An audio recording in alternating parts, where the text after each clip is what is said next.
what it was like in the arena. I know there are no fans there, but it is a rivalry game in Chrysler Arena. What was that experience like going in there and playing the game tonight? Yeah, this is my first time playing this rival game. So, there was a lot of kind of just extra kind of chip on our shoulders to really come out and compete. And we kind of let ourselves down a little bit and didn't do things that we planned on doing. But the good thing is we get a crack at them again Sunday. All right, thank you. Next question will go to Larry Leitch. What do you think was the difference tonight? Why was Michigan able to do what they did? Basically, what do you think the key was looking back? We had about, I think it was like 7 or 5 points there in the first half. There might have been a loose ball or something. There was a free throw cutout that we missed.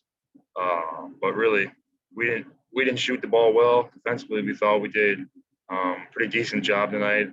A couple of screens that we screwed up on and made some shots, but we got to shoot the ball better and get the ball moving more on offense to get our guys some open looks and some kick out threes and open drives. Next, we'll go to Chris Solari. Joe, you mentioned that play at the beginning of the second half there. What can you kind of break down what happened there in the breakdown and that run that they went on? I mean, what did you guys feel the legs going a little bit there? Which play are you talking about? The cutout early in the half where they got that loose ball because you guys had scored 4 in a row right Yeah, there. that's something that we cover every day, and it's not just a cutout that you miss. It's really a momentum changer. I'm not sure if they scored on it or not, but that's a turn of 3 or 4 points right there that can really change the momentum of the game, and it did tonight.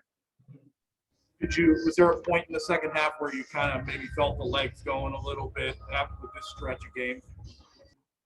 I mean, everybody's been playing tons of games, so there's really no excuses. We've been taking, we've been doing a lot of treatment, a lot of stuff to stay off our legs in order to prepare for games, a lot of film watching. So I think, maybe like Aaron and Josh are playing heavy minutes. Those guys, their legs might be a little bit more tired. So the guys who are not playing as many minutes got to step up and fill in those shoes. Our last question for Joey comes from Sarah Tidwell.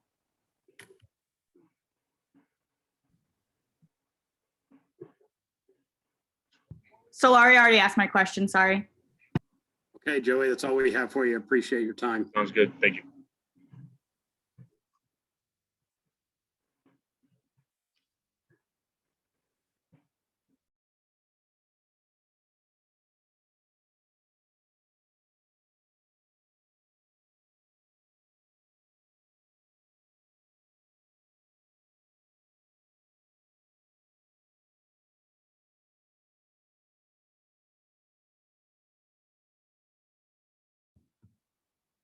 Okay, yes, we buy All right. you. All right, at this time, we're joined by Coach Izzo. Coach, if you want to start with an opening thought. Yeah, I'm very disappointed in the way we played. I thought our guard play was very poor early. We got in a little bit of foul trouble with AJ. I were with Malik. We were playing okay when Aaron. I didn't see these flagrant fouls. I mean, there's more stoppage right now in a game. It's no fun to even play the games. It's hook and holds. It's stoppage.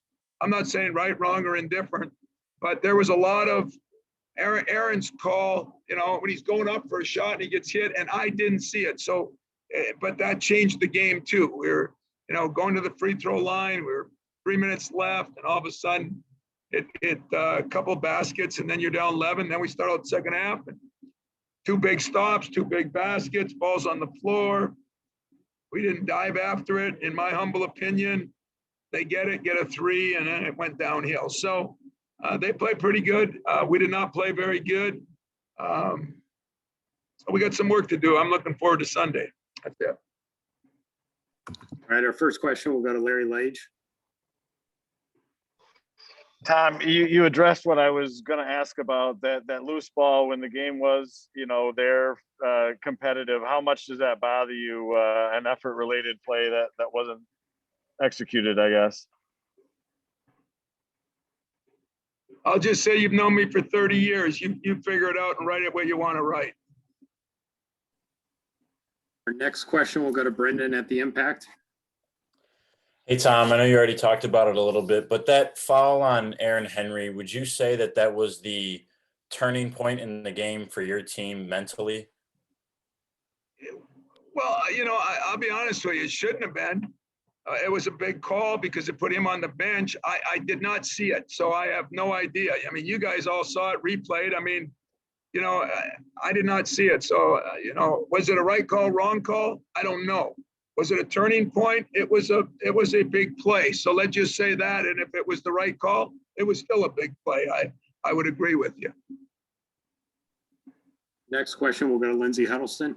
Hey, Tom, Joey mentioned looking forward to Sunday. You did too. Is this an opportunity to finally rely on that AAU culture of playing the team again real soon that can give you some get back the way you want? I love you, Lindsey. Don't ever address me with AAU culture. Okay. I have no interest in that. Address me with NBA culture of playing back to back. I have no interest in any other basketball. There's too much of that going on right now. So I'm interested in getting another shot at them. And they played well, beat us fair and square. I thought it was it was a strange game and a lot of weird calls, a lot of hook and holds. And until I see the film, I don't know what's right or wrong. There were some changing plays that we didn't make that I thought make a difference. Give them credit. They played well. Duly noted. Appreciate that. Next question, we'll go to Chris Solari. Hey, Tom, you mentioned it kind of getting away there after that one play, that loose ball. You guys had a little bit of momentum coming out of halftime. I guess when you saw it going away there, what do you think were the biggest culprits? I mean, did it look like dead legs, shots short, effort related? What did you think in that big stretch that they put it away was the biggest thing? A lot of those things are all culprits, but it's hard to have effort related things coming right out of halftime because you should be a little bit fresher, but I don't know. There's no excuses for that.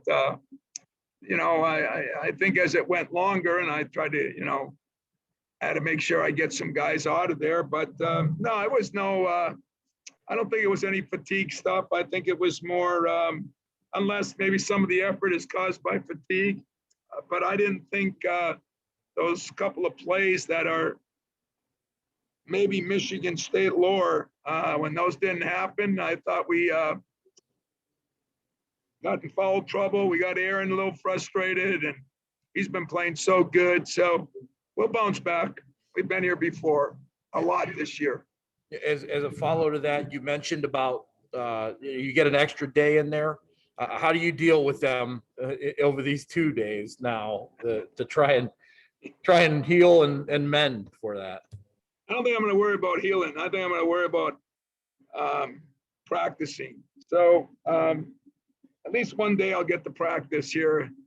Spend one day in about 2 weeks, and we need it. That's not all their fault, but I thought we were really prepared. I liked it. I got to admit, we didn't do some of the things we said we were going to do on some ball screens and that. That was individual players just kind of maybe not getting enough reps at it. So we'll try to fix those things and do a little better job. I think we felt good enough that we played good enough in stretches, and we think we know why things went awry, and we'll keep that between me and my team, and then we'll go from there. All right, next question is from Kyle Austin. Tom, Josh, 2 for 10 tonight. Just wondering how you kind of thought he looked physically. I know you kind of thought he was really gassed the other night. And do you have to think how you kind of manage him going forward now? Josh is okay. I mean, he's okay. They did a good job on him. It was a little bit of rough going, but we didn't run the stuff that we wanted to run. And that wasn't all Josh's fault. So we'll get Josh back on normal. He was great. I mean, after the game, tired. I mean, he's going to be tired, but he wasn't dying or anything. Legs weren't gone. He missed a couple good shots. A lot of people miss good shots, and I got no problem with Josh and Aaron, none whatsoever. All right, we have 2 final questions for Coach. We'll start with Stoney. Yeah, Coach. A couple of things. First, Aaron, it looked like He was so good in the first half. Do you think the team was depending on him maybe too much? It was almost like him against Michigan, basically 1 against 5. Yeah, I'd say that he got into that a little bit. We got into that a little bit. Sometimes, when I got to put him at the point, that people wonder why I don't want to play him or Josh. It wears you down to play that position if you play it right. And, he did play well the first half until he got in that, whatever. And did anybody see it? What was it? Do you know what happened? Hard to say. Yeah, it looked like he was going up and he elbowed, but it was definitely non-intentional. It could have gone either way. No, Aaron's never done that in a million years. It was, and on a broader question, because the first half particularly, both teams, no flow of the game. It seems like the officiating just tries to take over, and it's a boring watch. I mean, they could complain, you could complain, but from the broader spectrum from college basketball, it's bad. It's got to stop. Boy, did we just elect the president? Because if we didn't, I got Stoney for president. You know what? I'm dead serious. I agree with that. I agree with it. Me watching games. I mean, I watch a million games. And we've got so much stuff. We got that circle in there. You jump up and it's this. You got hook and hold. There's no flow to any game. I couldn't agree with you more. But that's maybe not the officials' fault. Maybe it's the rules committee. But, there's no flow to anything. Hooray for you. Plus, if you say it, no fine.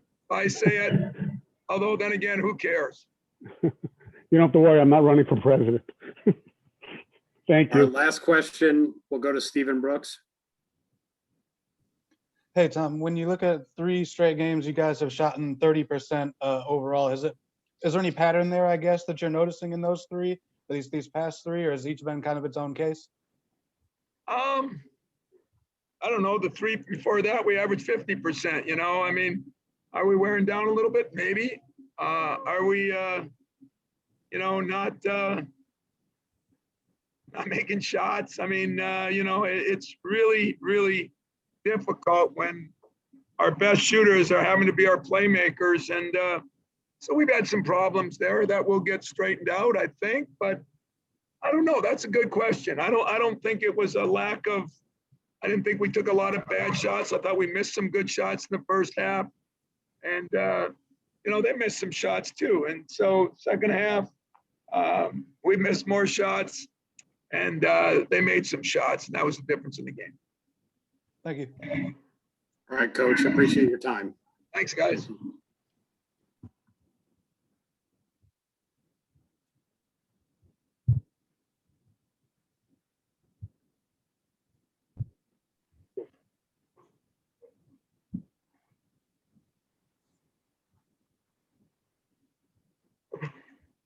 All right, we're going to be joined by Julius Marble here. He's going to be our final player this evening. We'll take questions for Julius in the chat.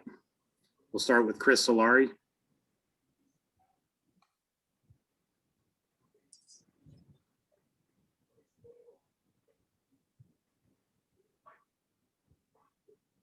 Chris, are you there? You're on mute. Yes, sorry. Dickinson had a couple stretches where he really took over the game, and then there were points where you guys kind of took him out of the game. I guess what was the difference in the paint for you guys when you were having some success against him? I mean, Dixon's a great player.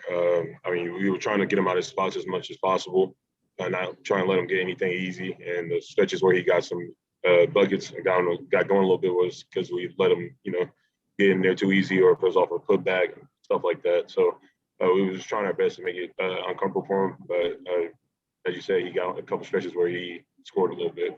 And as a follow to that, their guards also early in the game were getting in and scoring in the paint. What was that? Was there help breakdowns? Was it just blow-bys? What caused that? You read the question? Their guards early in the game got into the paint and were scoring inside. Was that blow-bys? Was it help defense? What needed to change there to prevent that?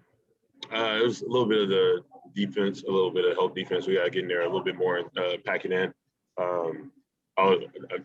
early on they did a lot of ball screens, so it was our job to not let them get too far down into the paint, but the guard had to come and help get back. We adjusted it a little bit, so it wasn't as bad, but that's what kind of got us beat in the first half a little bit.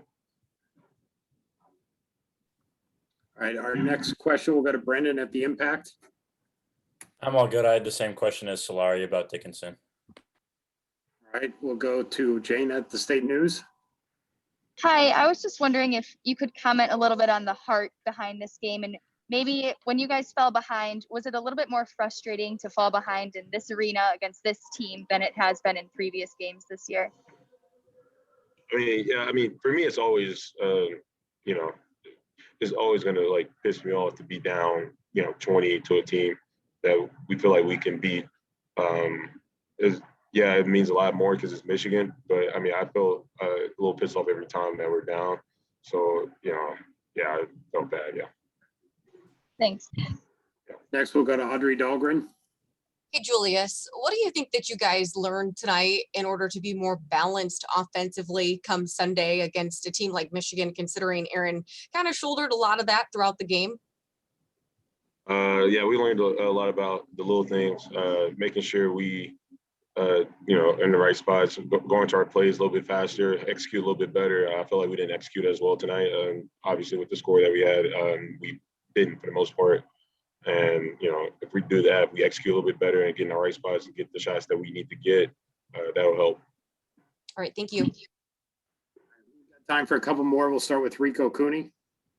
Hey, I just want to go off kind of what Audrey was talking about. How do you, in the next couple days, get yourselves in a better offensive flow to go up against Michigan after facing them and seeing what they do defensively? We got to go watch the film. We watch the film, see where we messed up offensively, and we, adjust that way. We have a great coaching staff, and they'll figure out which ways we can hurt them. I felt like we had a good game plan going in. I don't think we executed that well. We didn't get in our spots where we need to get in our spots. We didn't run the plays the way they should have been ran. So that, that attributed to our offensive, performance tonight. So this is more about execution, you think? Yeah, it's more about execution. We're going to watch the film and see where, we had certain drives available or certain passes, the guys that are leaking out for threes and stuff. So we'll watch it and we'll come back better. All right. Thank you. Next, we'll go to Graham Couch. Hey, Julius, you mentioned the idea of a team you think you can beat. And I'm wondering what tonight gave you reason for hope? Like, were there moments where you go, this is something we can get against them, or things that make you think this ought to be a competitive game when you play them? Well, I mean, towards the end of the first half, we were with a couple minutes left. We were down 7. I was in the game, and we were going on a little bit of a run. Calls didn't go our way, and we, instead of us, buckling down a little bit, we let them get up to a 10, 11-point lead.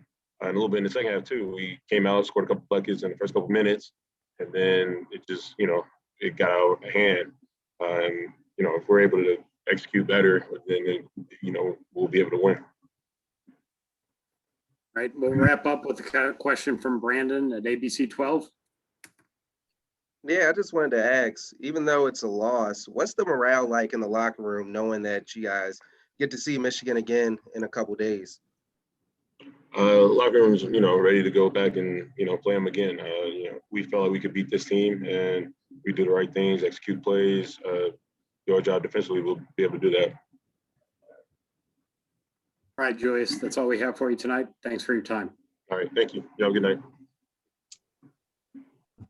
All right, and that's going to wrap us up here this evening. Appreciate it, guys. Thanks, guys. Thanks, Matt. Thanks, Matt.